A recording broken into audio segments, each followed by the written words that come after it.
नमस्कार, मी सय्यद हारून अली, दैनिक लोकफन न्यूजमध्ये आपले सहर्षागत आहे। आज दिल्लोड शहरातील शासकीय विश्रामगृह कार्यालयात इथं आलेलं आहे। राष्ट्रवादी काँग्रेस शरद पवार गटाची एक इथं प्राथमिक बैठक झाली, चर्चा झाली।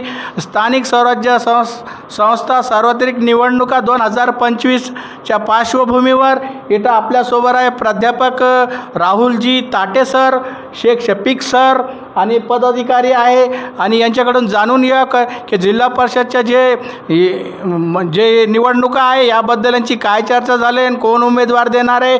आपल्यासोबत आहे प्राध्यापक ताटे सर। सर नमस्कार, दैनिक लोकफन न्यूजमध्ये आपलं स्वागत आहे। सर आज जी चर्चा झाली तुमची त्याबद्दल तुमची प्रतिक्रिया द्या सर।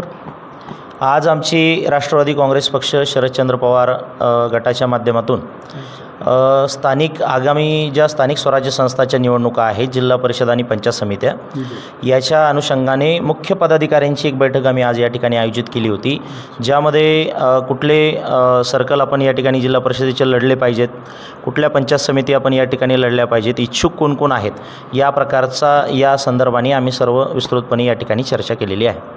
कोण पदाधिकारी आलेले प्रमुखमध्ये आता आमचे ज्येष्ठ पदाधिकारी तुकाराम मामा कळम या ठिकाणी आहेत, माजी शिक्षण सभापती शंकर मामा जाधव या ठिकाणी आहेत, आमचे शेख शफीक प्रदेश उपाध्यक्ष आहेत अल्पसंख्याक विभागाचे, पांढरे साहेब आहेत, देशमुख साहेब आहेत, सोडकर साहेब आहेत। सर्व मुख्य पदाधिकारी जे आमच्या राष्ट्रवादीची जी कोर कमिटी आहे तालुक्याची, त्यांच्या माध्यमातून ही सर्व चर्चा या ठिकाणी झाली। एकूण आपले 9 जिल्हा परिषद सर्कल या ठिकाणी आहेत आणि 9 सर्कलवरती राष्ट्रवादी काँग्रेस पार्टीकडे या ठिकाणी सक्षम अशा प्रकारचे उमेदवार त्या ठिकाणी आहेत।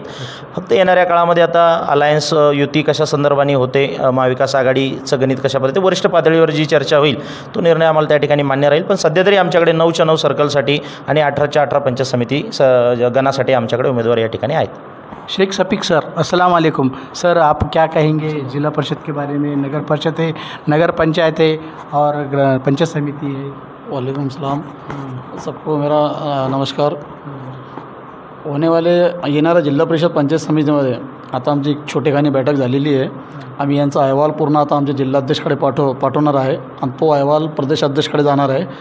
आणि महाविकास आघाडीची युती झाली तर आम्ही त्यांच्यासोबत बी लढायला तयार आहे आणि जर कुठंतरी स्वतंत्र म्हणून बी झालं तर आमची स्वतंत्र लढण्याची तयारी आहे। पूर्ण 9 जिल्हा परिषद सर्कलमध्ये आमचे उमेदवार लढण्यास तयार आहे, पंचायत समितीमध्ये लढण्यास तयार आहे। आणि विशेष म्हणजे सिल्लोड तालुक्यात शरद पवार साहेबांना तालुक्यात मानणारा फार मोठा वर्ग आहे। स्वर्गीय माणिकरावदादा पालोदकर 25 वर्ष इथं आमदार होते आणि शरद पवार साहेबांचे विश्वासू होते, म्हणून त्यांचा सगळ्यांचा वयोवृद्ध सगळे असेल त्यांचा आशीर्वाद राष्ट्रवादीसोबत आहे आणि नक्कीच आमची सीटं निवडून येतील, उमेदवार निवडून येतील। हार्दिक शुभेच्छा तुम्हाला सर्वांना। मी पुन्हा येईल। जय हिंद, जय महाराष्ट्र। कांग्रेस पक्षाचा शरद पवार साहब आप आगे बढ़ो, हम तुम्हारे साथ हैं। शरद पवार साहब आप आगे बढ़ो, हम तुम्हारे साथ हैं।